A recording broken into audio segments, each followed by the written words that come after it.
Hi, my name is Christy Ridgel. I want to go over with you your medications for EMT. If you haven't received your box, you should be receiving your Pelican case that has your medications in it. One of the other things you'll be receiving are your EMT drug cards. And this is just a reminder of the pediatric dosing on the top and then the adult dosing on the bottom. This is done in cc's, so in your pediatric dosing, if it tells you 7, then that is 7 milliliters of fluid that you're going to give to that size child. We also put it in pounds, so it correlates with our kilograms, but it also has the pounds, which should make it a little easier. So you can round up a couple of pounds, round down a couple of pounds just based on looking at your child. Also on this card, you're going to have the number for EMS logistics. And that is most specifically for if you have your medications that they're expiring, it's a bad call, you didn't get your meds back, you may not be able to get up with a crew. You can call logistics and they can work on getting up with you to swap out and get your supplies back to you. That number is 641-8987, and it is right here at the bottom of your card. So just trying to put some of the things that in the heat of the moment will trigger, hey, where can I go get that information? And it'll be right here for you. So one of your first medications you have is your acetaminophen or Tylenol. This bottle stays with your patient, however there are multiple doses with that. You also have a 10 cc syringe. So depending on how comfortable you are, if you give your kids medicines all the time, then using the cup may be fine. However, if you need to be very specific and figure out how much do I need to give this child, then look on your little cheat card. Okay, my child is 24 pounds roughly, so I'm going to give 5 cc's. So I can look on my syringe. I know I need to go down to 5, so I got a pretty good indication of where I'm going. And I'm just going to tilt it up a little bit. Probably make a mess because I'm good that way.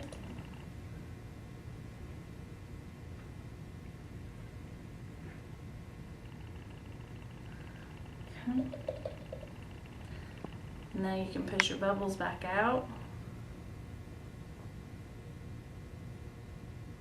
You should be coming up with 5 cc's. At that point, you can give it to your child, let them suck on it. It's almost like a little candy pop for them, and they can just drink it up.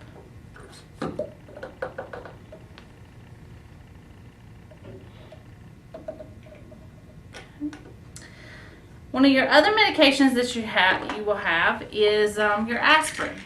With aspirin, of course, and with all of your medications, you want to make sure you ask for allergies. But with your aspirin, you want to see, has the patient already taken a dose today? Was that early this morning? Have they just taken it? Did they take a 81 milligram? Did they take a 325 milligram? How much have they actually had? And then you can administer based on, they haven't taken it, they have taken it, or they've only taken 1, so you can give them 3 more. You have your Benadryl. Benadryl, of course, we'll use for those hives, that allergic reaction. They're itchy. Probably are not going to be able to give this to a pediatric. We did take it off of the pediatric dose card just for the fact that it's such a tiny amount. There's no way to get them just, 0.1 or even 1 milligram. These are 25 milligram each, so most specifically for adult, and just wait till the paramedic gets there if you have a ped. So with these, you've got your 50 milligrams.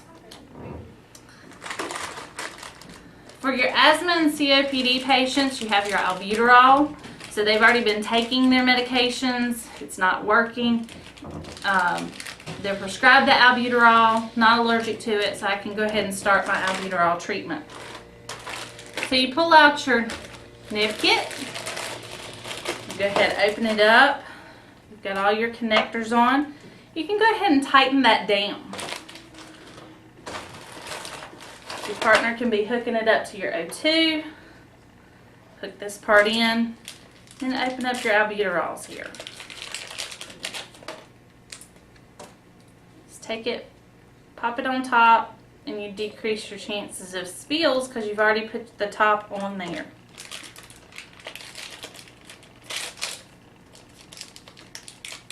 Of course, for your pediatric, you're only going to give one of these, which is 3 milliliters. And with your adult, you give 2, which is your 6 milliliters. Once you get that on, you can place here, place there if they're going to be able to puff on it. You'll also have the 2 masks. So if your patient doesn't seem like that they're going to be able to hold this and breathe it, take the neb by themselves, then you can just pop all this off, put your mask on, put it on just like you would their non-rebreather. And it should, with your oxygen, it's set at 8. It should aerosolize, and they should be getting their albuterol treatment.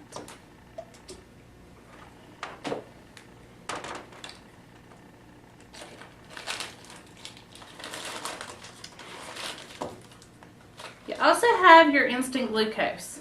So for that diabetic, you get there, their sugar's a little low, but they're still talking to you, and this is the important part. The patient has got to be able to respond to you, have a conversation with you, even obey your commands. You know, get them to touch their nose, get them to stick their tongue out. Something that you can say, yep, they have an airway. These patients that are semi-responsive, if they can't make a conscious decision and talk to you, this is not going to work well, because they're going to continue to decrease their level of consciousness, and now we're going to have an airway problem trying to get this out of their airway. Of course, you can always use juice, a sandwich, Snickers bar, whatever they have around if you have that ability. So that's another thing you can consider instead of the instant glucose, but you still want them talking to you, answering questions, all those things. The other one you have is your Narcan. So it's going to come packaged just like this. You got to have your atomizer here, and then you have your 2 pieces to the Narcan. So with the Narcan, you're just going to pop your ends off, maybe. Okay. And just screw them in together. Okay. With that, on this side, you're going to see that it's graduated. So you've got 0, 0.5, 1, and 1.5. So as you're administering your medication, you don't have to give the whole 1 or whole 2 as you're going along. Pop your top off and just screw this on. The other thing you want to remember is you got to give it pretty quick for it to aerosolize. So one of the things that I have found that I like is I'm just going to put my finger right there. So I know I'm not going any further than that. I'm going to give it pretty quick. Okay, right there. So you can see it spray up. I'm going to watch my plunger again. Okay, I've waited my 5 minutes. My patient's respirations have come up a little bit, but not as much as I would like. So let me give another 0.5. So I'm going to watch it, give some more, give it pretty fast. There we go. You're only going to give 1 milliliter per nostril. So if you do make the decision that you're going to give the whole 2, don't give the whole 2 in one nostril. You want to give 1 and then take it out and give the other. So that's one of the things to play with, work on with your Narcan. Side effects of Narcan are big. So if you're giving your Narcan, you want to make sure you're watching for an increase in respiratory effort, not an increase in level of consciousness. If you give this too quick, your patient can vomit. They may even become agitated, combative, may wake up ready to fight you. In some circumstances, your patient may even seize. So giving this medication can actually be worse if you give it too quickly. So we recommend giving 0.5 at a time. Give it a few minutes, see how it's going to work. Give another 0.5 and do it slowly. One of the other things we want to review with you is we have 2 bags here, and we know you set up a lot of IVs.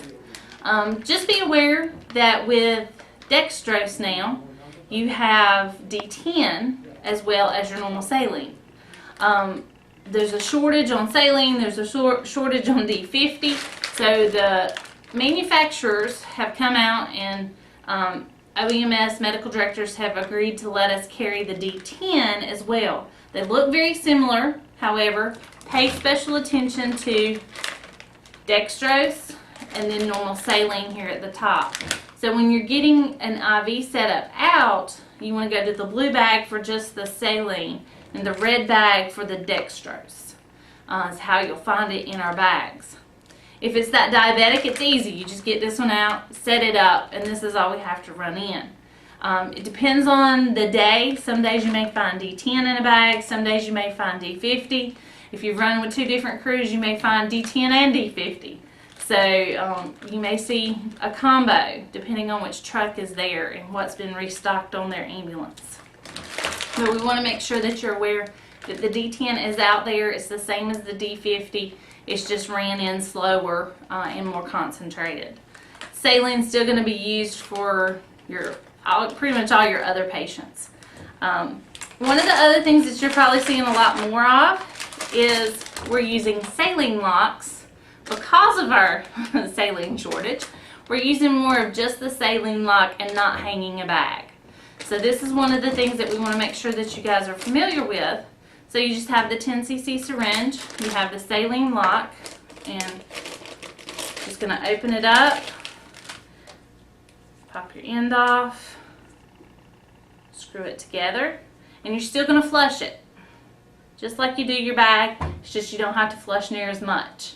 So this is all you have to do to set up a saline lock. Hopefully we'll have a few for you to practice with. And you can actually do these so that you're more comfortable with them before we get on scene and we throw you the bag and say, hey, just set up a saline lock. Now you know how to.